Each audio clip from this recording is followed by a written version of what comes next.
Have you ever noticed that some people always try to keep the peace, while others insist on handling everything alone? Those reactions that keep repeating in your life, they may have started a long time ago. In childhood, you may have taken on a role to feel loved, safe, or less alone. And the hard part is, that role doesn't always disappear when you grow up. So if you stay with me until the end, you'll see your patterns more clearly. Why you keep ending up in the same kinds of relationships. Why certain situations make you suddenly shrink, shut down, or get unusually sensitive. And once you see it, you can start changing it. Have you ever done this? Someone seems uncomfortable, and somehow you start feeling responsible for it. Conflict shows up, and your first instinct is to ask, what did I do wrong? Sometimes you pull away before someone can disappoint you. Or maybe you're the opposite. You act like you're fine. You handle everything yourself. And asking for help feels strangely hard. What's weird is,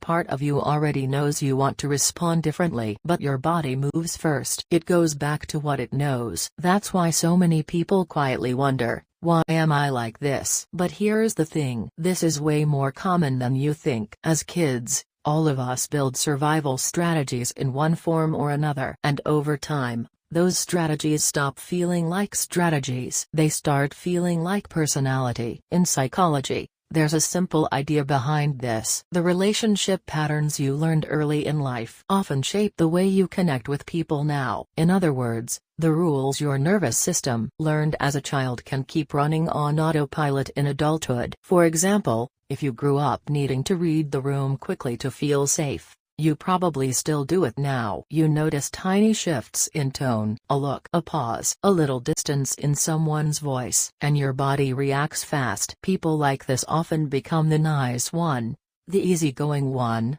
the one who keeps everyone comfortable. On the outside, they seem thoughtful, mature, even emotionally strong. But on the inside, they rarely get to fully relax. Because calm doesn't come first, alertness does. Now on the other side, some people learn that relying on others leads to disappointment. So they stop expecting much. They say, I'm good. I got it. Don't worry about me. They solve things alone. They hide their softer emotions. They rarely let people see how much they're carrying. And yes, that can look like strength. But sometimes it's not strength in the deepest sense. Sometimes it's armor, a hard shell built to avoid getting hurt again. Then there are people who learned that love had to be earned. They got praised for doing well, being easy, being impressive, being perfect, and mistakes felt dangerous. Like one wrong move could cost them closeness, approval, or love. So as adults, they chase achievement, recognition, and perfection. Even rest doesn't feel restful, because slowing down can feel like disappearing. Like if they stop performing,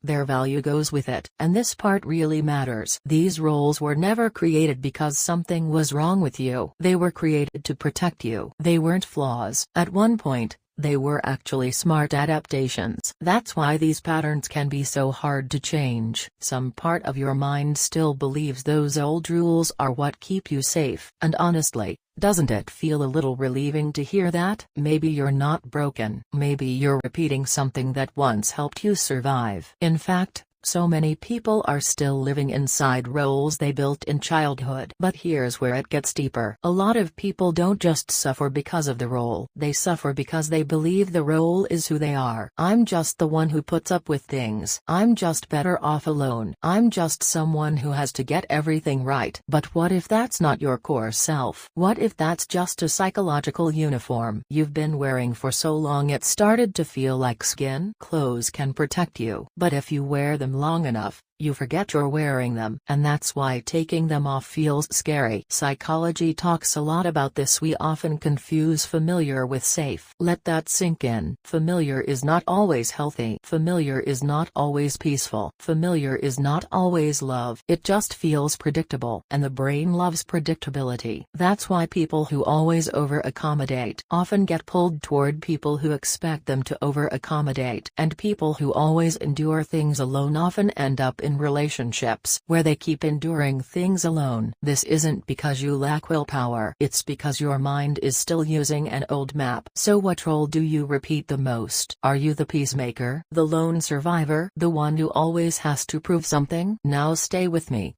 because this next part is the real core of it. Your childhood role doesn't only live in memory, it lives in your body too. That drop in your chest when someone looks disappointed, that anxiety that shows up when silence goes on a little too long, that automatic yes when you want to say no. There's a reason for all of it. Your brain may look like it's reacting to the present moment, but often, it's detecting something that feels similar to the past and responding before you even have time to think. That's why your emotions can sometimes feel way bigger than the situation in front of you. And that doesn't mean you're too sensitive, too much, or irrational. It may simply mean a younger part of you is still on guard. So how do you start changing this? First, notice the role before you judge the reaction. Instead of saying, "Why am I being so sensitive again?" try saying, "I'm stepping into my peacekeeper role again." That tiny shift matters because the moment you name the pattern, you create a little space between you and it. Second,